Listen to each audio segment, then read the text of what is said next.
La voiture est un réel gouffre financier et dans cette vidéo, la raison pour laquelle vous avez toujours entendu cette phrase. On y va tout de suite. Hello, j'espère que vous allez bien. Vous êtes ici sur la chaîne Rissa Diary. Je vous partage aujourd'hui les raisons pour lesquelles vous avez toujours entendu la phrase « la voiture est un gouffre financier ». Développer ce thème en deux parties pour mieux vous expliquer et pour que vous compreniez enfin pourquoi on dit que la voiture est un réel gouffre financier. Parce qu'on croit souvent que une fois qu'on a acheté la voiture, on a payé notre assurance et on a carburé, les dépenses sont terminées. Mais non, il y a d'autres dépenses cachées que je vais vous partager dans cette vidéo qui font que la voiture soit un gouffre financier et qui font en sorte que certaines personnes regrettent carrément d'avoir acheté de voiture, parce que oui, il y a des gens qui regrettent amèrement, qui disent que c'est le pire achat de leur vie. Pire encore si vous avez fait un crédit, parce que vous êtes sans ignorer que la plupart des voitures, une fois qu'elles sortent de chez le concessionnaire, elles perdent automatiquement de la valeur. Et chaque kilomètre que vous parcourez, c'est une perte de valeur. Donc, au fur et à mesure que vous conduisez votre voiture et au fur et à mesure que le kilométrage augmente, la voiture perd drastiquement de valeur. Donc, restez scotchés dans cette vidéo et je vous partage pourquoi on dit que la voiture est un gouffre financier. Pour la première partie de cette vidéo, on va parler de la partie entretien et administration et je vais l'évoquer en deux points. Le premier point, c'est assurance. Est-ce que vous connaissez les prix des assurances? L'assurance coûte excessivement cher, surtout si vous êtes jeune permis et que vous prenez une assurance à votre nom. Ce ne sera pas valable pour ceux qui prennent l'assurance au nom de leurs parents ou de leurs proches ou d'un oncle ou d'un tonton. Ce que je vous déconseille très clairement, donc on va faire une petite parenthèse, je vous déconseille très clairement de prendre une assurance au nom de quelqu'un. Je me rappelle quand j'ai eu ma voiture, j'ai voulu chercher une personne avec qui je pourrais m'associer, une personne donc qui a un permis, ça fait plus de 10 ou 15 ans, je me rappelle plus. Vous pouvez vous rattacher à elle pour avoir votre assurance. Je ne vous conseille pas cette méthode-là parce que, in fine, lorsque vous aurez accumulé plus de 3 ans de permis et que vous irez prendre votre assurance à votre nom, vous allez devoir encore payer plus cher. Donc, c'est mieux de prendre votre assurance à votre nom et les 3 premières années, vous sacrifiez, vous payez l'assurance très cher et après, les coûts de l'assurance vont diminuer parce qu'il faut savoir que le prix de l'assurance varie en fonction du fait que vous soyez jeune permis, ce que tout le monde sait. Mais ce qu'on ne sait pas toujours, c'est que le prix de l'assurance aussi varie en fonction du type de voiture que vous choisissez. Ça, je ne savais pas. C'est pour cela que vous voyez souvent certaines personnes prendre pour première voiture, prendre une petite voiture comme une C3, je ne sais pas trop comment ça s'appelle, une Clio. Prendre des petites voitures comme des Clio. Si vous êtes en France, vous allez voir que la plupart des personnes qui ont leur première voiture prennent toujours des Clio, des petites voitures. C'est après qu'elles prennent une grosse voiture. Ça, moi, je ne le savais pas, je vous le dis très clairement. Et tout de suite après mon permis, j'ai pris une grosse voiture. Quelle a été ma surprise lorsque j'ai vu le coût de l'assurance. Et encore, l'assurance, je l'ai prise avec ma banque. J'ai évalué plusieurs assureurs. Il y en avait qui ne prenaient pas des jeunes permis et certaines qui prenaient les jeunes permis, on était à plus de 200 € mensuel parce que ce n'est pas à l'année, c'est bien mensuel. Et ma banque a été la seule à me proposer un prix plus ou moins inférieur à 150 €. Voilà, donc pour vous donner un peu la gamme des prix, ça dépend vraiment aussi de la voiture. Et sachez que où que vous soyez, quand vous êtes un jeune permis, que vous prenez une assurance à votre nom, le prix sera toujours plus de 100 €. En tout cas, si vous êtes en France, ça c'est sûr. La deuxième chose, c'est le contrôle technique. Il faut vous mettre en tête que le contrôle technique se fait chaque année. Ça, je ne le savais pas du tout. Je me disais, tu le fais quand tu sens, quand tu sens que quelque chose ne va pas. Là, tu fais ton contrôle technique. Mais non, ça ne se passe pas comme ça. Le contrôle technique se fait chaque année. À chaque date d'anniversaire, si vous avez l'habitude de faire votre contrôle technique, comme c'est mon cas chez votre concessionnaire, à chaque date d'anniversaire, on vous envoie le courrier à la maison pour vous rappeler que c'est bientôt le contrôle technique et votre voiture vous le signale très clairement et vous avez 30 jours pour faire votre contrôle technique. Si au bout de 30 jours, vous n'avez pas fait votre contrôle technique, il peut arriver que la voiture ait un problème et que ça soit plus grave que si vous aviez fait au préalable votre contrôle technique et qu'on aurait repéré quelques petites anomalies. Une autre chose que vous devez savoir, c'est que lorsqu'on fait le contrôle technique, on n'a pas toujours de suite favorable. Il peut arriver qu'il y ait contre-visite, c'est-à-dire qu'il y a des réparations à faire, il y a des trucs à faire et dans ce cas-là, le concessionnaire vous appelle et vous explique ce qu'il y a à faire et vous décidez de le faire. Après, il y a deux types de contrôle technique. Il y a le contrôle technique qu'on fait tous les ans à la date d'anniversaire et il y a un autre contrôle technique qu'on fait une fois que vous avez dépassé les 10 ou 15 000 kilomètres. Ça, je l'ai fait l'année dernière et je vous assure que il faut se préparer. Il faut se préparer. Ça demande énormément de sous. Et encore si vous le faites chez un garagiste, si vous connaissez un garagiste, je vous recommande. Si vous connaissez un garagiste, c'est peut-être mieux de le faire là-bas. Mais moi, personnellement, en tant que femme, et voilà, je ne connais pas de garagiste et je suis seule. Donc, je ne peux pas confier ma voiture à un garagiste que je ne connais pas. C'est toujours mieux quand quelqu'un vous amène. Donc, personnellement, je préfère faire mon contrôle technique chez le concessionnaire. Et là-bas, ça n'a pas du tout les mêmes prix. Mais alors, pas du tout. Le contrôle technique général, je l'ai fait l'année dernière. Il m'a coûté plus de 500 €.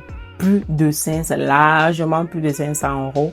Et cette année, j'ai fait le contrôle technique classique. J'ai bien précisé ça au concessionnaire. Contrôle technique classique. J'ai déposé ma voiture et tout. Ça m'a coûté 300 €.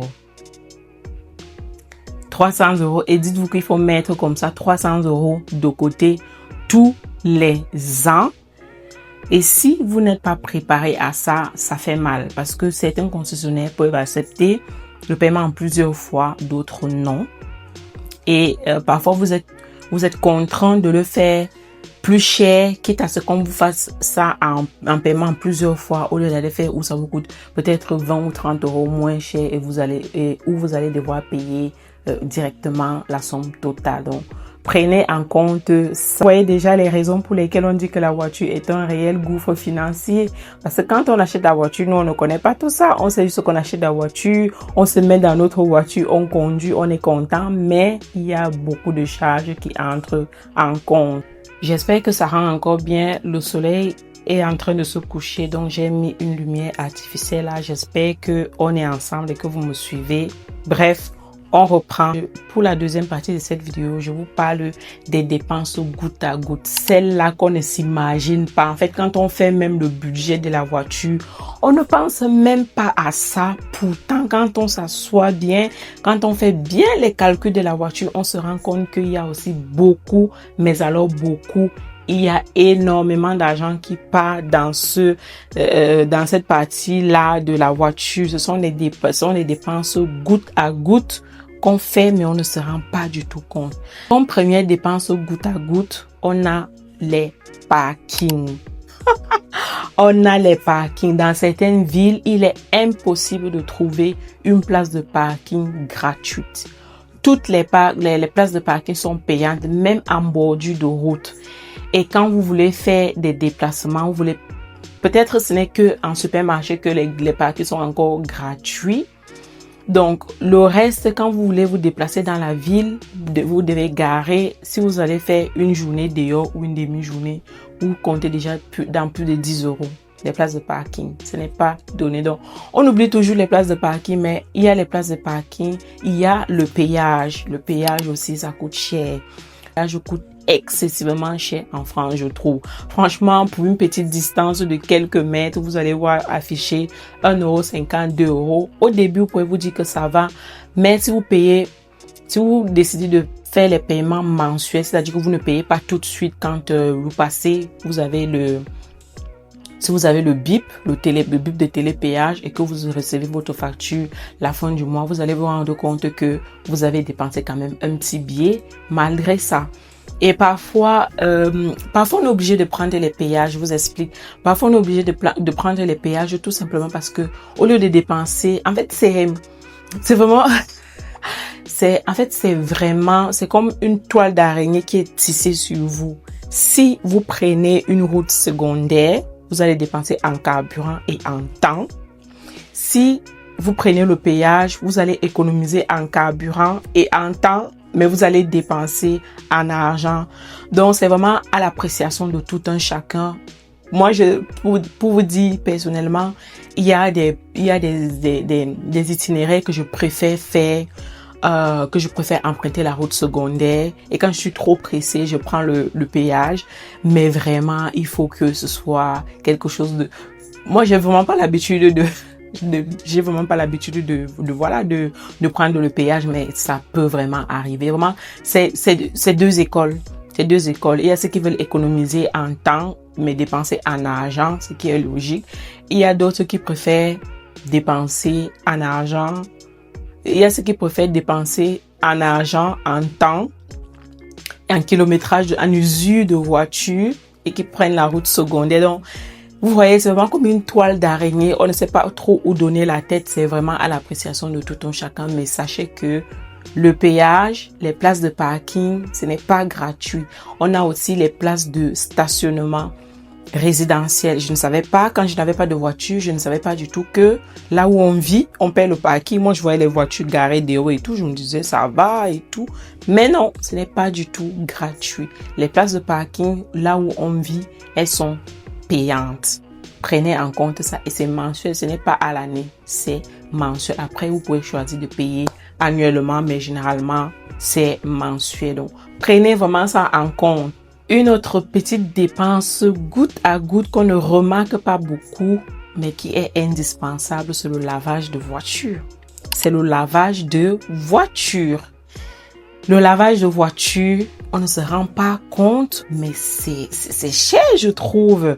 Moi, à chaque fois que dans ma laverie, à chaque fois que je lave ma voiture, c'est 10 euros. C'est 10 euros. 10 euros, c'est 5 pièces.